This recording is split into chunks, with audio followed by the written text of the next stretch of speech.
step into the ring, the bell's about to chime. Turnbuckle Talk, we're here to shine. Flagship on the airwaves, leading the pack. Breaking news, reviews, we've got your back.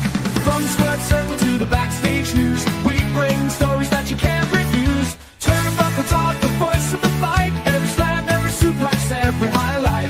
Tune in weekly, don't miss a beat. For the latest in wrestling, we bring the heat. From AEW to WWE, we cover it all from A to Z.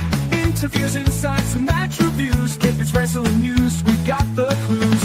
From the squared circle to the backstage news, we bring the stories that you can't refuse. Turnbuckle Talk, the voice of the fight. Every slam, every suplex, every highlight.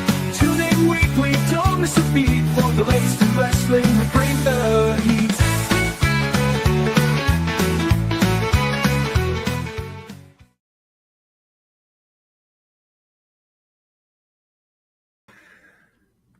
Ladies and gentlemen, it is Tuesday night. It is 8:05 p.m. Eastern, and it is time for Turnbuckle Talk, your weekly news show where we're going to report on the wrestling news that you may or may not have heard of. It is myself, Chris Best, and OM Dynamic.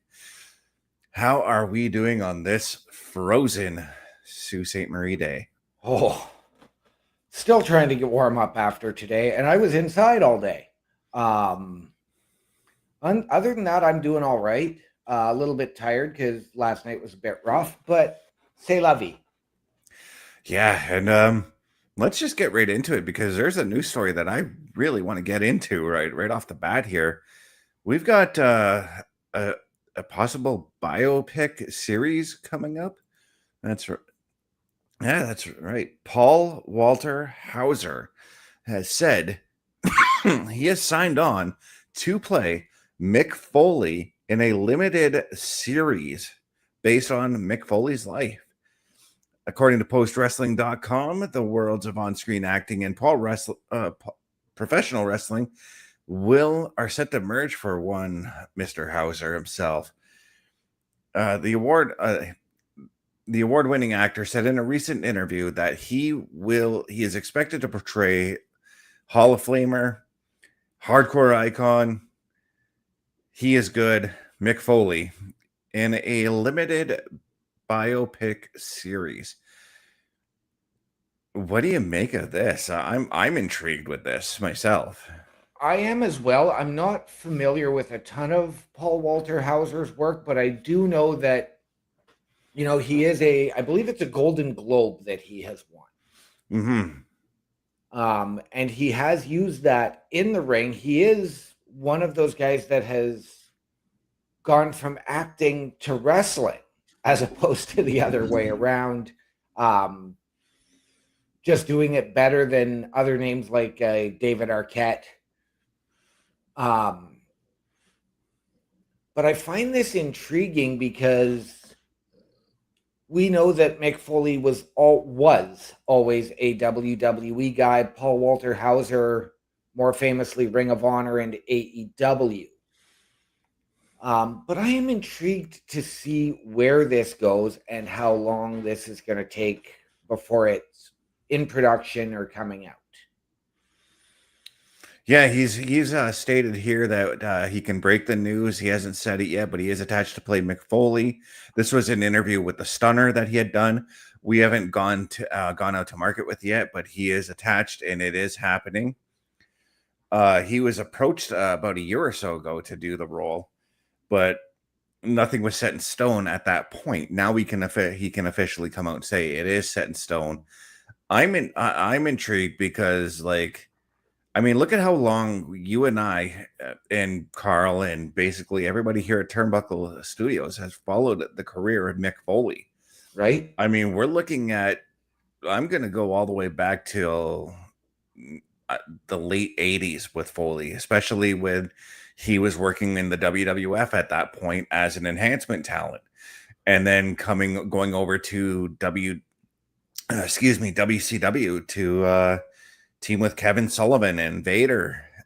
And right up until 96 when he joined the WWF again under the Mankind character. There is a lot that you can do with this limited series, it doesn't have to even be a limited series. It could be a full-on like 4 or 5 season series Right. with Mick Foley's career. Absolutely, it could. And this is where I worry about something like this. And I realize, you're looking at two different genres, but if I'm looking at it, my first thought is more on the Big Show. Mm-hmm. And so I'm worried that it's going to go to more of that sitcom-esque type of thing as opposed to... Well, it says biopic here. It doesn't say anything I about know. a sitcom. I know, but this is just my fear.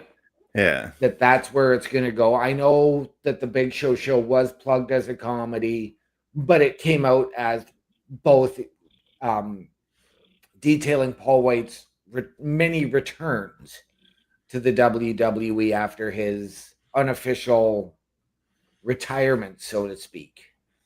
Yeah, and actually the Big Show is about him playing a fictional wrestler who's trying to get back into the wrestling business while managing his family. So it's sort of like a Full House sitcom with Big Show playing Danny Tanner, as it were. It is. But this is I think this is going to take a more serious approach for a biopic, because it wouldn't surprise me if Foley himself is attached to it, and it takes on that sitcom role, because Foley is kind of silly in that way. Right. I think it's going to be more like how Young Rock was, but without the jumps in timeline that show had. Because like we would do like the way Young Rock was, we would do like one episode would be him about him being a kid, and then like they would suddenly jump time in the next episode, and now he's in college, or they would go back to him being a kid and then jump back to his debut in the WWF or something like that, okay. Which I thought was an interesting concept for that show, but I think it could have been executed a little bit more cleaner. Right. I look at Walter Hauser, and I do actually see him being Mick Foley. I see it. Yeah, I can see it.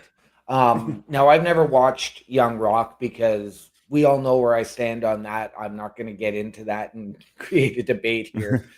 I did watch a few episodes of the Big Show,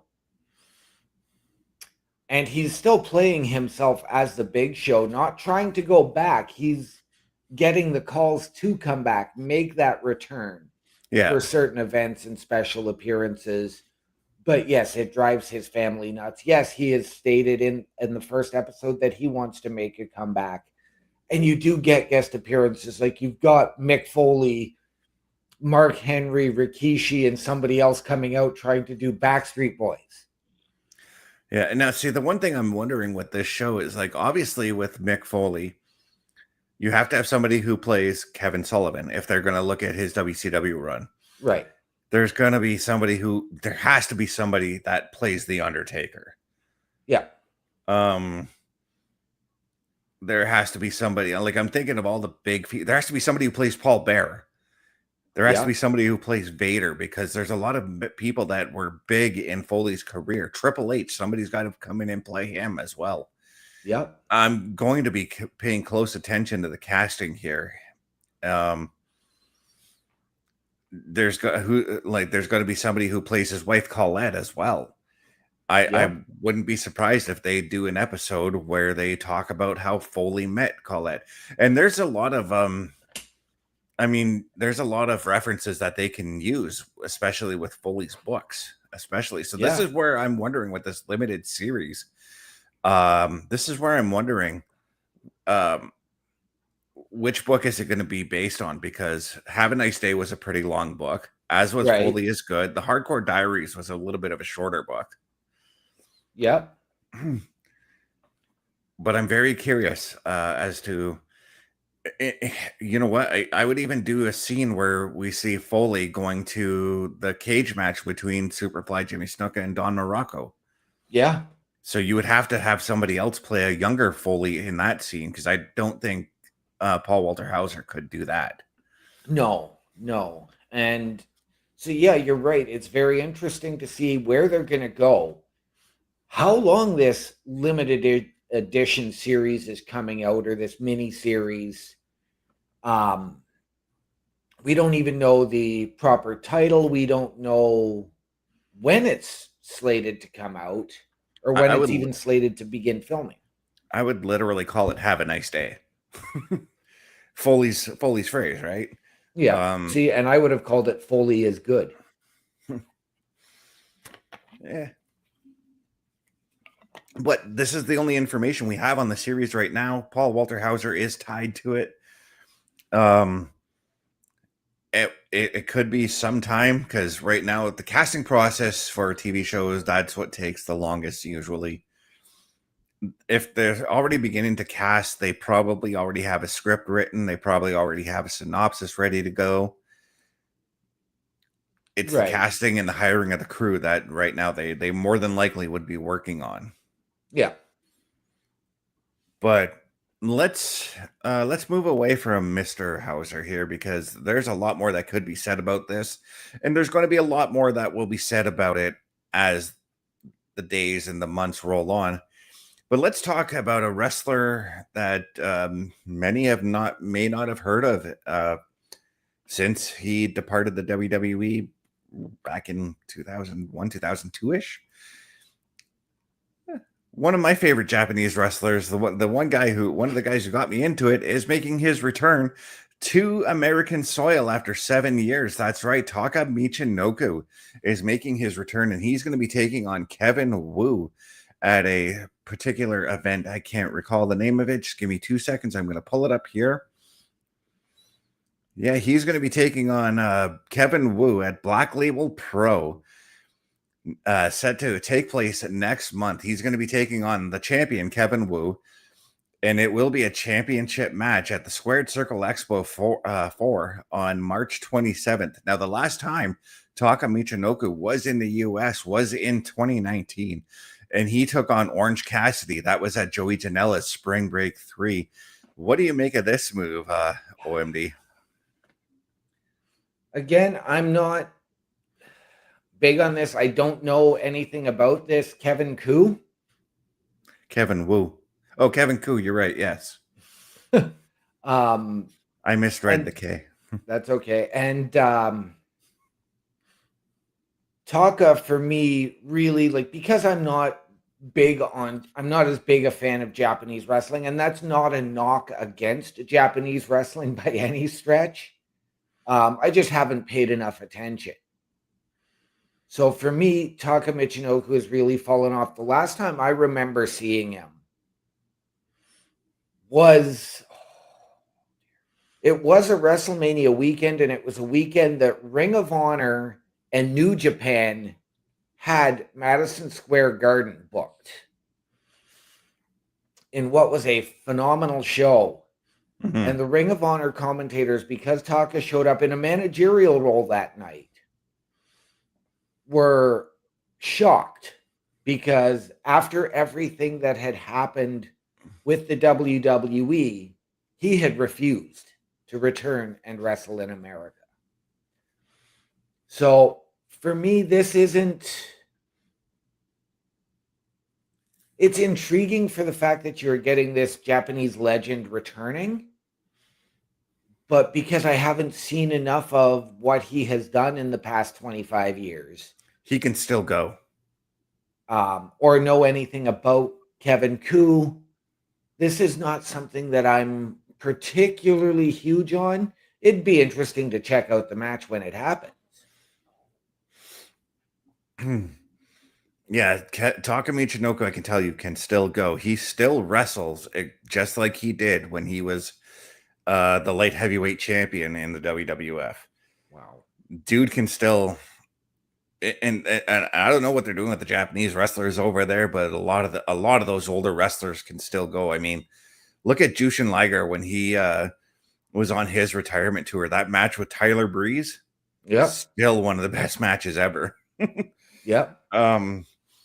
But no, TAKA still has that gumption, and he still can go, and he's built himself quite a character over in New Japan, and so on and so forth. And he's a legend over there. He is definitely a first ballot. I would say a first ballot Hall of Famer if they've got some sort of a Hall of Fame for wrestlers over there. And this match with Kevin Koo, this is a huge deal for Kevin himself. I think it's a great way for Kevin to shine with TAKA, because TAKA was one of those guys when we watched him wrestle. He did let the other wrestlers have their moment, and if I'm not mistaken, he does hold a victory over one Hunter Hearst Helmsley. I don't remember. I know TAKA was really my sort of first exposure to the Japanese in wrestling when he came to the WWF, along with Funaki, Dick Togo, Men's Tail. Yeah, there we go. I couldn't remember the third member of Kai, or the fourth member of Kai and Tai. But for me back then, he reminds me of where Sami Zayn is now as that underdog trying to punch his way up. And so he did find his calling when him and Funaki turned heel and became evil indeed. right? That was just comedy gold, and TAKA rolled with that. As did Funaki. Funaki still rolls with it though. Yep. I would love, actually, if there's a way we can catch this match. Like I said, it is at the Squared Circle Expo in Indianapolis, Indiana.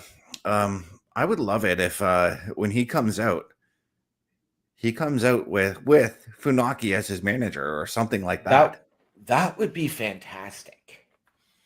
And then they do that whole thing. You have somebody like hanging out in the back where they're talking they're talking into a muted microphone like they did in the WWF, and you have somebody backstage just translating what they're saying. Yes. I would love for that. That'd be a great comedy pull. It would. In CWE, if you want to get him to wrestle in Canada, please do so, because I would love to meet this man. Him and Vinny Da Vinci. Yes. There you go. Him and Vinny would put on a great match. Just putting that out there. But yeah, I'm excited. I'm excited about this. If there's a way to watch this, which I'm fairly certain it could be uploaded on YouTube or whatever. Right. I'm going to find a way to watch it for sure. Just as Bobby Stats has found a way to watch us, and he's saying, "Hello, everyone. How's it going, Bobby Stats?" He just hit up the like on YouTube as well, just as you guys all should do. And you know what? While you're checking out the program, just as Bobby has, why don't you check out all the rest of our programming? Turnbuckle Studios and the Turnbuckle Affiliation Program bring you the week of streams. All times are in Eastern Time. Monday nights you get the Locker Room Breakdown at 7 p.m., followed by the Raw Patrol at 8 p.m. Tuesday brings you the flagship show, Turnbuckle Talk, at 8:05 p.m. Wednesday we play games with the PlayStation Showcase at 8 p.m. Thursday we go TNA as we brace for Impact at 9 p.m. On Fridays, join us for the SmackDown Security Detail at 8 p.m. The weekend brings you Saturday Night Gaming at 8 p.m. On Sunday, be sure to catch the Chris Parrish podcast at 12:15 p.m. And later that night, we have the Boar's Nest at 8 p.m. Be part of the shows and join the chat every day. And please visit turnbucklestudios.org.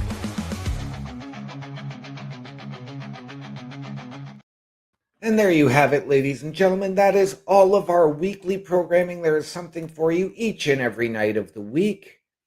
That does not include our special events such as the PLE Patrol or the Watch Along.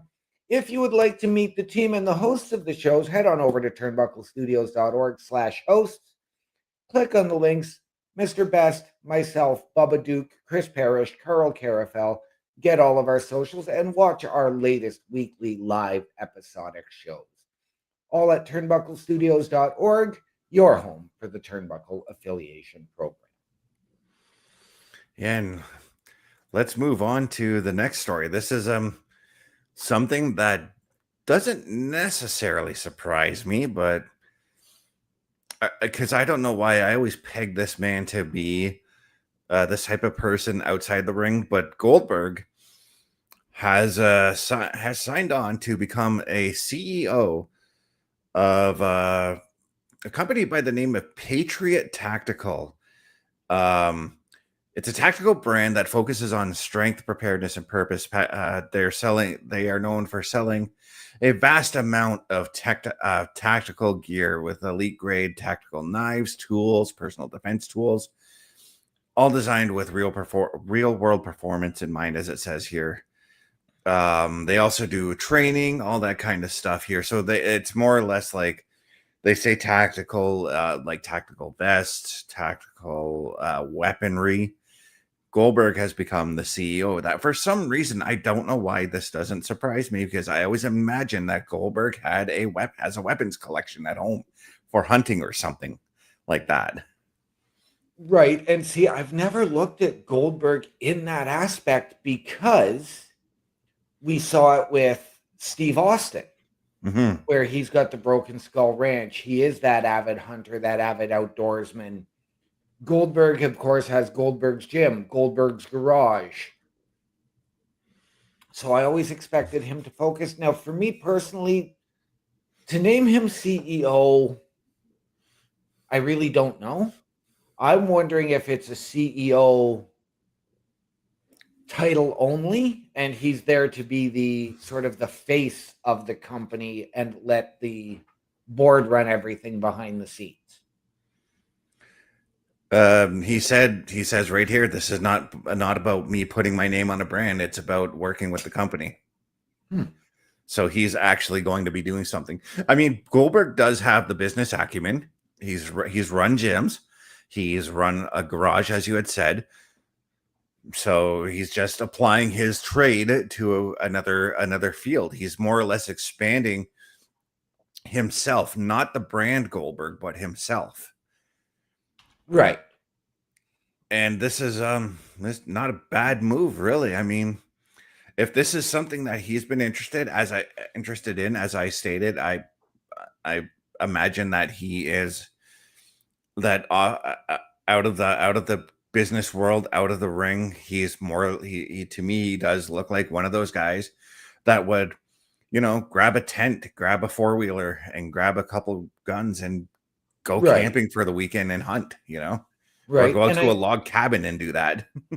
And I know, big difference, because I've seen Goldberg not just in action in the ring, but in action TV series, because he did have a recurring role on NCIS Los Angeles, where he did play an undercover agent at all times. Yeah. And was definitely more of a lone wolf type of character. So of course you get used to seeing him in those bulletproof vests on TV. Right. Of course, we know what he delivered in the ring in his prime. But for me, this just really, I don't know. I just didn't see it with him. I'd see this something more, like I said, with a Stone Cold or even a Shawn Michaels, who is an avid outdoorsman. Or Brock Lesnar is one of those guys too. Yeah, absolutely.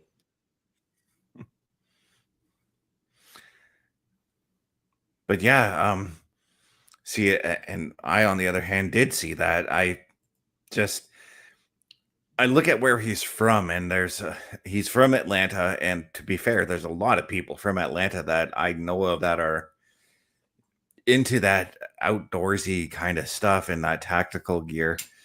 Because it says tactical gear, that's also for your home protection as well. Yep. So like, or it could even be for like those survivalists, I guess you could say, those people that doomsday preppers, I suppose you could call them. Survivalists, preppers.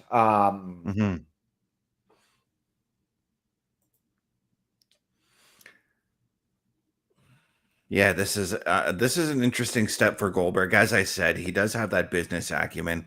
He knows how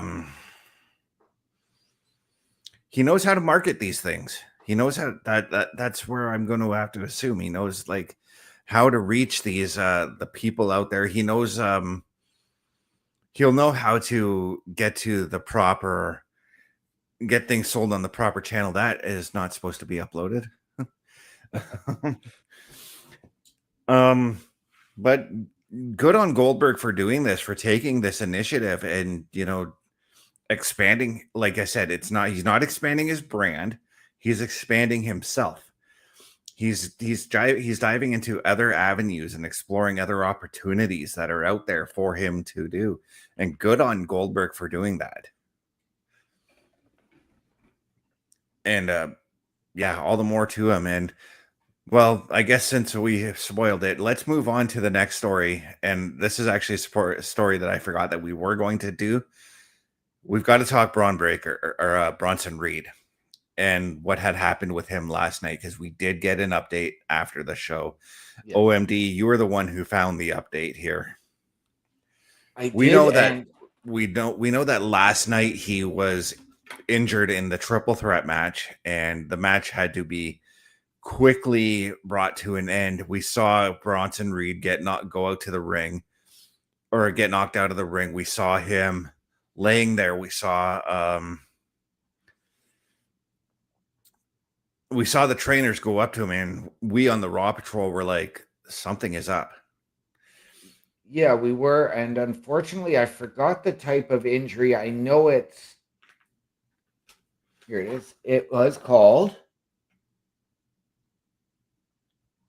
it just says suffering a torn bicep in the article that I've got up here now. He was meant to win the match and enter the chamber, which really doesn't surprise me. But yes, he was being tended to. And again, great on WWE Medical for knowing and being able to pull him from the match, and then, the quick shift in planning. And this is probably something that I have to assume that they had a contingency plan, and they probably do for every time a wrestler gets injured. And Jay had to have been the contingency plan, obviously. Yeah. But yeah, it was Michael Cole did confirm it on Raw. We didn't hear it, but he did confirm it was a torn bicep. He's looking at a few months out. He's definitely missing WrestleMania. Yep. The big question is now, what happens for the Vision going forward and going into WrestleMania? I still say a possible tag team title match, because you can build off this. Oh, absolutely. You can totally build off this injury and say that Jey Uso caused the injury. We want revenge. We want the tag titles, and that's where you bring in Jimmy Uso to come back. Right. And you have Austin Theory and Logan Paul go after the tag titles, and there's your Mania tag team match right there. Okay. It's unfortunate for Bronson Reed, because as we know, he was slated to be the winner, and I was really intrigued to see what he was going to do inside the chamber. You and me both. And it's really funny because, as soon as Bronson Reed really starts to build momentum, something derails him. Like, he was starting to build momentum, and then all of a sudden he got injured, returned on Saturday night's main event last year to join the Vision by taking out CM Punk, really started to build momentum. I would have been putting him into a title picture. I think Bronson Reed, had this injury not happened, could have been the guy to answer Brock Lesnar's open challenge last night and really make a mark for himself. But it just seems that every time he starts to build up that momentum, that head of steam, and deserves to get that rocket ship strapped to him, something happens. Now, keep in mind, this has only been twice that he's been injured. It's not like, to use an example, Samoa Joe in the WWE, he got injured pretty frequently. He went through a major injury spell there. Yep. Which was very unfortunate for Samoa Joe as well. Yes. And it is unfortunate for Bronson Reed, but we do wish the best for Bronson. And I don't think this is going to derail him in any way. It's just going to put his push on hold. And when he comes back, we will see that push continue. Right. Because I know that I feel like the WWE does have their chips on Bronson Reed and on Braun Breaker. But yeah, all three of the original in-ring members of the Vision are now out with an injury. Yeah. With Seth Rollins being out.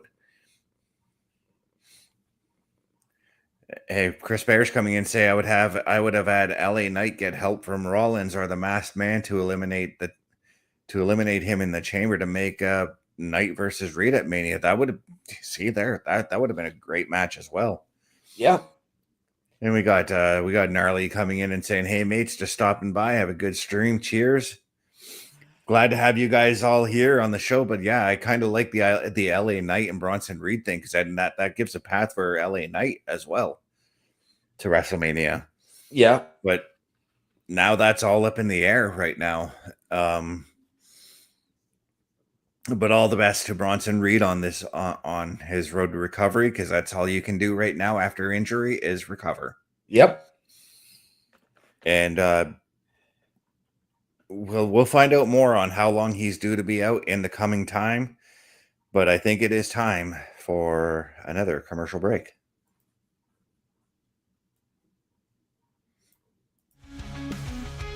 A Turnbuckle affiliation program is looking for more people.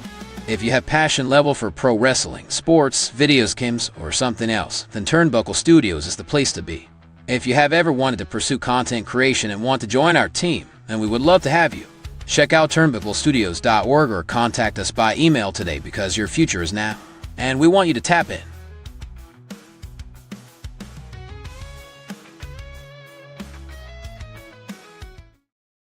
And ladies and gentlemen, if you have ever wanted your break in podcasting, content creation, a potential collaboration, or help us out behind the scenes, turnbucklestudios.org is the place to be. Hit the join button, send us your credentials, tell us how you can help us, how you believe we can help you. We can sit down as a collective and figure out the best fit. All of that and more at turnbucklestudios.org, your home for the Turnbuckle Affiliation Program. We did have Chris Parrish come in and say, would you just do Logan Paul and Austin Theory versus the Usos at WrestleMania? I could see a multi-team match at Mania for both sets of tag team titles, but I don't want it. We've discussed multiple ladder matches. I think the other thing that I would really like to see is what they did a couple of years ago when the Usos gave up the tag titles and you had to have them both sets go up in that ladder match. And we got the surprise wins from A-Town Down Under and Awesome Truth coming out as your tag team champions. Yeah, that was them separating the tag titles. And there's 3 sets of tag titles because we got the Raw, we got the SmackDown, and we got the women's. And I feel like the women's is going to have a multi-women match up there. So yeah, I would do a 2-on-2, just straight up tag team title match. Okay. And I feel like on the other side, it's probably going to be the MFT and the Wyatt Six for the tag titles. But if I were to add like another team, again, this is where I think that if I could, I'd bring the Motor City Machine Guns over to Raw and make it a triple threat. Right. But right now, speaking of tag teams, one man who is a legend in the tag team world is getting more into the podcast game, and that is JBL. JBL has announced in a partnership with Conrad Thompson that he will be doing 2 new podcast series. OMD, what do you got on that? So this is a new project called Curtain Jerkers. And we've heard the term for those veterans who are there to help train and enhance the younger talent, help to guide them, help with producing their matches. This is going to feature comedians. It's a collaboration with Conrad, comedians on Ring Classics. It's aiming to be more than just your typical wrestling podcast.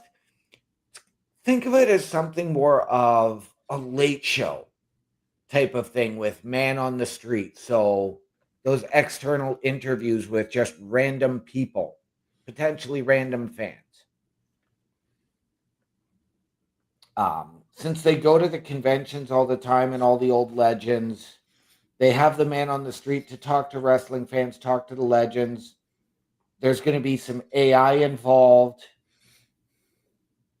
And the good thing about old guys like himself, the statute of limitations has run out. So the guys tell the stories that he sits there and says that he's not sure how to say that, but it was 30 years ago, so nobody actually cares.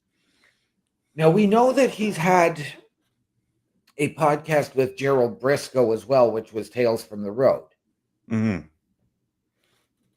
So I'm very, very intrigued to see how this goes. Is it going to be more of a podcast? Is it going to be more of something like we do here where we're going to see these live interactions? It is going to be a podcast. It's going to be a part of the Ring Classics platform, in which you will have to pay $22 a month for it. That's going to get you everything. JBL explained that it is going to be, just as you said, more than just a typical wrestling podcast. It's going to feature man on the street segments, convention interviews, and AI generated recreations of legendary wrestling stories whose statute of limitations has finally run out. I feel like JBL said that himself. He goes on to state here, we want to be something a little different. We created this Curtain Jerkers. We go to conventions with all the wrestlers, all the old legends. We have a man on the street that talks to wrestling fans, talk to legends. Got some AI that we've created some stuff with to kind of recreate a lot of this stuff. And the good thing about the old guys like myself, the statute of limitations has run out. And so guys tell stories that I sit there sometimes. I'm not sure how to say that, but it's 30 years ago, so nobody cares. It kind of sounds like the WWE Network when they used to have that show Storytime. Yeah. With Mean Gene Okerlund, except that was an all animated show, and that was actually a pretty good show. It was. Now he also has another one here. I'm trying to get it back here. He has another project as well called the Have More Money, which focuses on finance literacy and investment strategies. JBL, who has authored a best-selling book on the subject, and noted that he wants to help fans and fellow athletes avoid debt and build long-term wealth. I mean, JBL is probably one of the guys I would want to go to for finance advice, because look at how much money he's made outside the WWE. Absolutely. And ironically enough, that podcast, because I missed that part when I was reading the article earlier. His book, which came out a number of years ago, just prior to the JBL character, was also called Have More Money Now. Yeah. And we got to credit TMZ Inside the Ring for this article, because it was TMZ Inside the Ring that he did this interview with.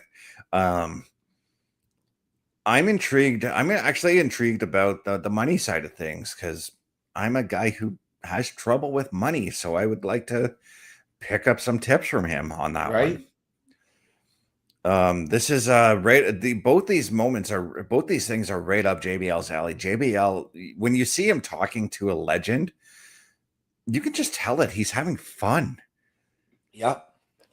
Like, just, and even when he's doing the commentary with on AAA, like with Rey Mysterio and Conan, just the way that they come off talking to each other, I love JBL's interactions with any of the legends that he talks to. Yes, and I find it funny that, a year ago we were talking about JBL and where is he going to show up next? Who is he going to target next? As we'd seen him appear at multiple companies, especially in the main event.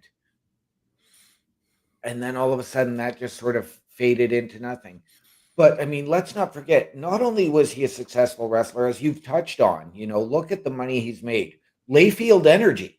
Mm-hmm. Mama Juana energy drinks. Right? He made quite a bit of money off those drinks. I know that. Good on JBL for this. This is another man who's found a way to expand himself outside the wrestling world while still keeping in touch with the wrestling world. I mean, he does the podcast with Jerry Briscoe. He does AAA. He's now got this other thing with Conrad Thompson coming up. He's got a finance podcast, the finance podcast coming up. He was also a host on Fox News, doing a finance segment for them as well for a long time as well. Yes. I'm, every time I see JBL in the news and I know that he's got something coming up, I'm usually intrigued by it because there's something about JBL in my eyes that I love. Like when I hear him talk, I'm glued and I'm listening to him. Right. He is just so knowledgeable about so many different things. And that's one of the great things now about pro wrestling is these guys are encouraged to go and get that second career. Make sure you have that fallback plan. JBL was already well into an investing when he came into the WWE. And I remember watching him as Justin Hawk Bradshaw, and I fell in love with the character there, and I was just a fan of his ever since. When he had Dutch Mantell as his manager. Yep.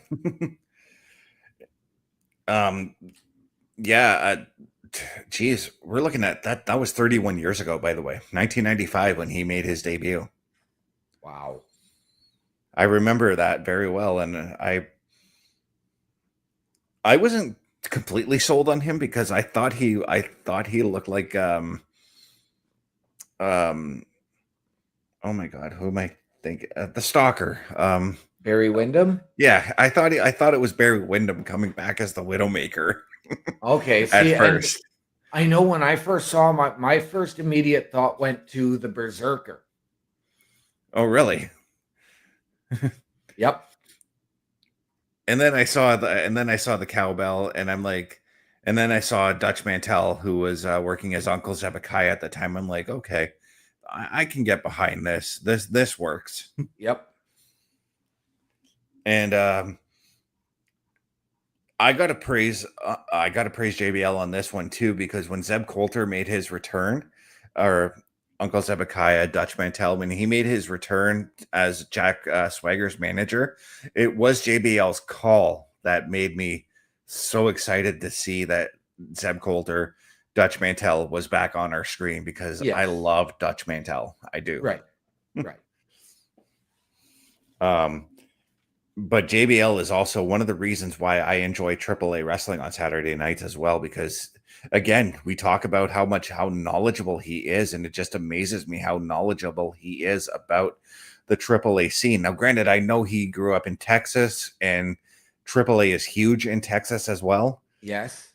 So I love that he's there on that commentary team, because he, just like Rey Mysterio and Conan, when they're doing the commentary with him, they've got a deep history and a deep knowledge of AAA wrestling, and that's right. I love that. So I've got to ask now that you're mentioning that, because like I've said, I've heard Rey Mysterio consistently on the commentary. Does Corey Graves now only do the Worlds Collide for AAA? No, Corey Graves is still there weekly too. He's the play-by-play guy. Okay, so you've got Corey Graves, JBL, Rey Mysterio, and Conan on the commentary? No, Rey Mysterio and Conan alternate. Oh, okay. Every so often. And Bobby Stats is right. JBL does do a great job. He knows how to tell the stories of all the wrestlers, and and he helped me like when getting back into AAA over the last year. He helped me get back into understanding the lore of each of the wrestlers there. Right. So if anybody out there if you haven't had the chance to check out AAA on Saturday nights, please do so, because it is a great 1 hour of wrestling. Yes. And, let's not forget that JBL had that time as an announcer on SmackDown. Yeah, and he actually did a good job there. And when he came in, I think it was 2007, just after Jericho returned, when he returned to the ring and cost Jericho the WWE title, I was not expecting JBL to do that, and I loved it. I was like, yes, right, I'm all for that. And then the bloody match that him and Jericho had at the Royal Rumble in 2008, chef's kiss there. That was just awesome. But I think we're going to do one more commercial break, and then we're going to jump right into our Turnbuckle Talk segment. The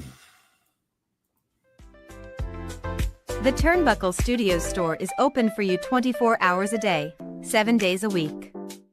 Get the merch and represent the best from the shows you watch on a weekly basis. Multiple styles to choose from with over 10 products available. Don't get left out and pick up all your favorites today.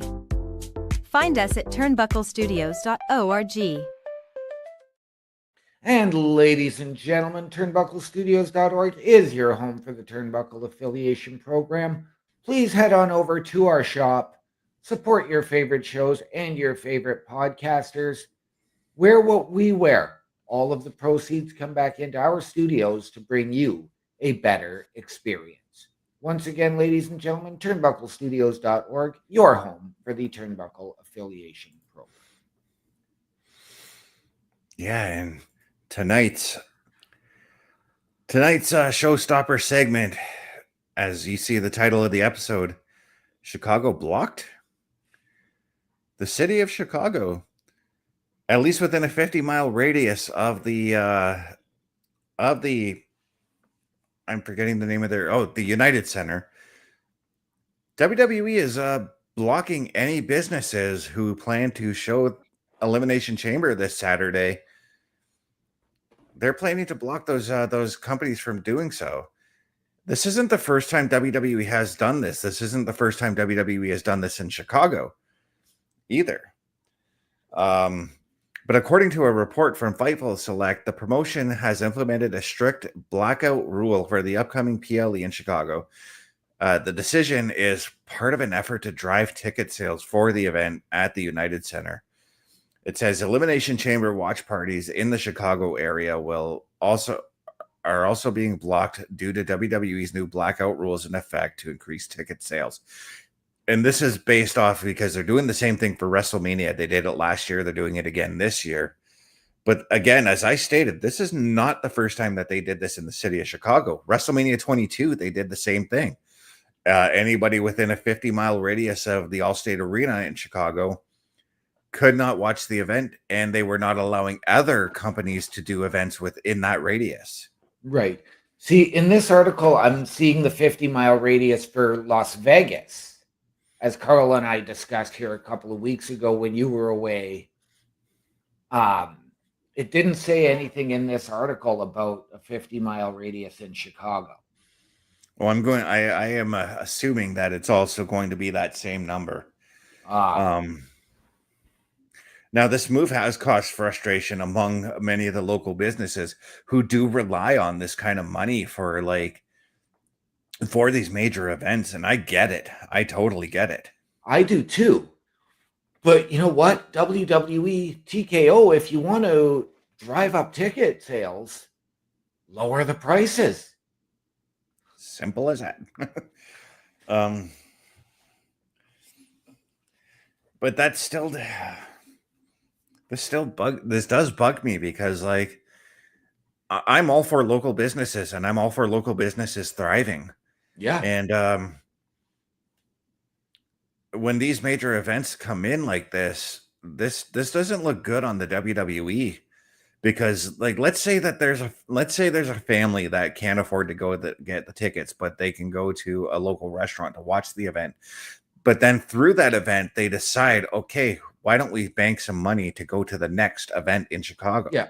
Well, because the big thing there is that WWE and now ESPN, of course, want that income coming in for the PLE buys. But again, if you lower the ticket prices, lower the merch prices, guess what? I can understand not wanting other companies to put on shows during that time and in that particular radius. I can completely get behind that. Or this is how you do it too. You bring it back similar to closed circuit TV. You join up with these local businesses. You have these events. You maybe charge a cover price of say $30 to go in. The problem is that the PLE companies, and I know for us now it's Netflix, in the States it's ESPN, they didn't allow that. And I know, Let me for finish. example, You pair up WWE, Netflix, ESPN. They all pair up, and then they sell these cover prices to allow people to come in. It gives money to the local businesses. It gives money to the companies that are hosting the event. You have a small merch stand there for everybody who can't get to these events as well. And you do that because they did that here in the Sioux. Here in our city for WrestleMania 7, we had a merch stand. They did closed circuit television for WrestleMania 7 at what was then the Holiday Inn. It is now the Delta. wow, I didn't even know that about the Sioux. I did. I went to it. And I know just from personal experience, and I haven't done this in a while, but like I went one night to Wacky Wings and I just wanted to have a beer. Yeah. And they don't show the WWE, but it was a UFC night. And they Yes. told me straight up, it is UFC pricing.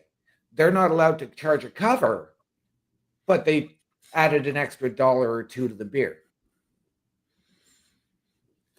which is ridiculous. Yeah. And see that's again, when I went to go watch WrestleMania 7 at the Holiday Inn, they did charge a cover because it was a partnership with the WWE at the time to do this closed circuit thing. And that's what I'm saying is you can do that with ESPN Unlimited or Netflix, and Netflix internationally, ESPN Unlimited in the States. So it'd be a partnership with ESPN in Chicago because that's in the States.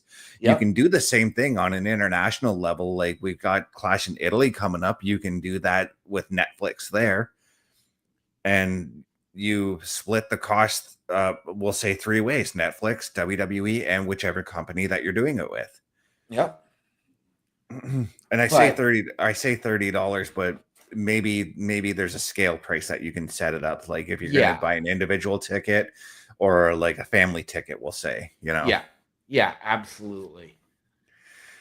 But yeah, this is I don't like this at all because like I said, this doesn't this takes away from local businesses. This takes away, well, actually, I don't think she has the pizzeria there anywhere, but it takes away from Victoria's business. Right.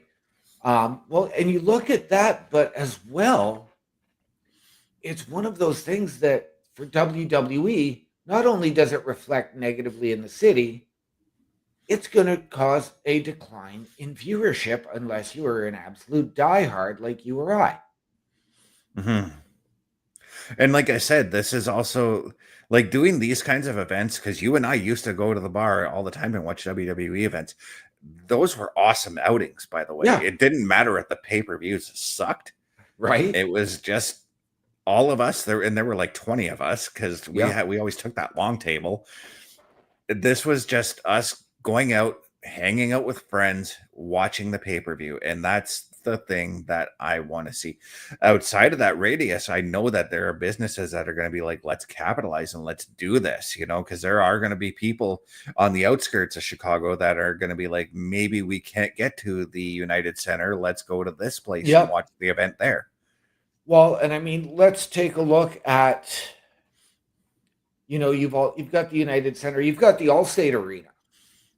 You can use the Allstate Arena to show the event. Exactly.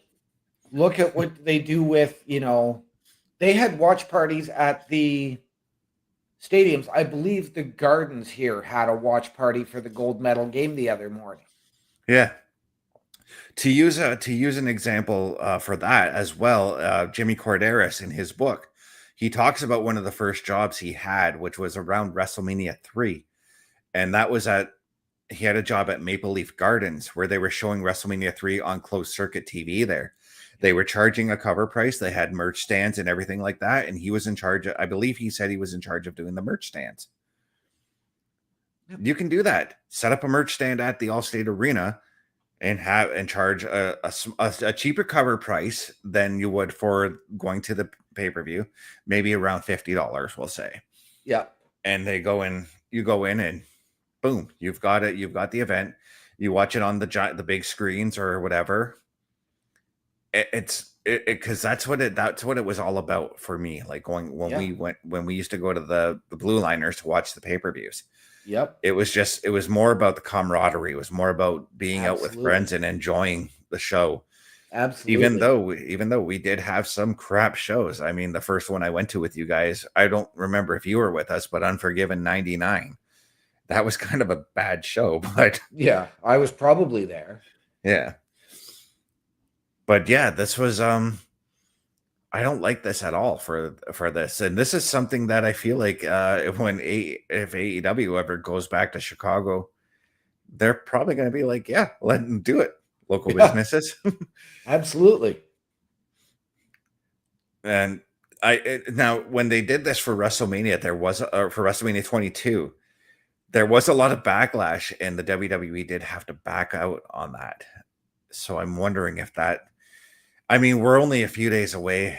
I don't think WWE is going to back out on it, but no. Well, who knows? The big thing is that you got to remember now in that situation from WrestleMania 22, which was under the old regime, to now you're under TKO. Yeah. This is a TKO ban. This is not WWE. This is not Nick Khan. This is the head honcho. This is TKO and even the parent company saying, no, we want the ticket prices. We want that revenue coming in from the stadium. And that's where I say that if you're going to do that, maybe pair up with these local businesses that surround the United Center, who I know would also benefit from when the Blackhawks play there or when the Bulls play there. You know what though? And it's funny. Pair up with them and charge like a cover price to go in and watch the event and then divide it up between the companies or something like that, It's funny you mentioned the Blackhawks because for years, and I remember this coming up when the owner passed away and his son inherited the team. Mm-hmm. Because the Blackhawks had no local live TV coverage. That's weird, by the way. Yep. But that was the previous owner's thing. He didn't want the games being televised locally because he wanted the fans in the crowd. That's weird and dumb. Yeah. But this does upset me. But I think we've covered it as much as we can, because right now, guys, it is time to say our farewells. OMD, where can the people look for you? Ladies and gentlemen, if you want to find me, it's right there. My link tree, linktr.ee/OMD show. And you can catch me right back here tomorrow night with this gentleman to my left on my screen, Mr. Chris Best, with the PlayStation Showcase. Yeah, and if you guys want to find me, it's very simple. My link tree, linktr.ee/Chris_best83. OMD, what are those words we like to go out on? Ladies and gentlemen, please always remember the world is better with you in it. From all of us here at Turnbuckle Studios and the Turnbuckle Affiliation Program, to those of you out there wherever you are, good night, good luck, we out.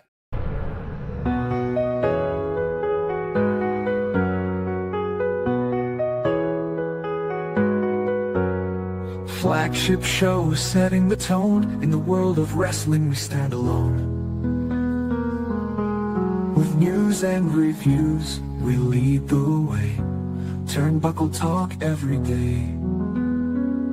Turnbuckle Talk every day.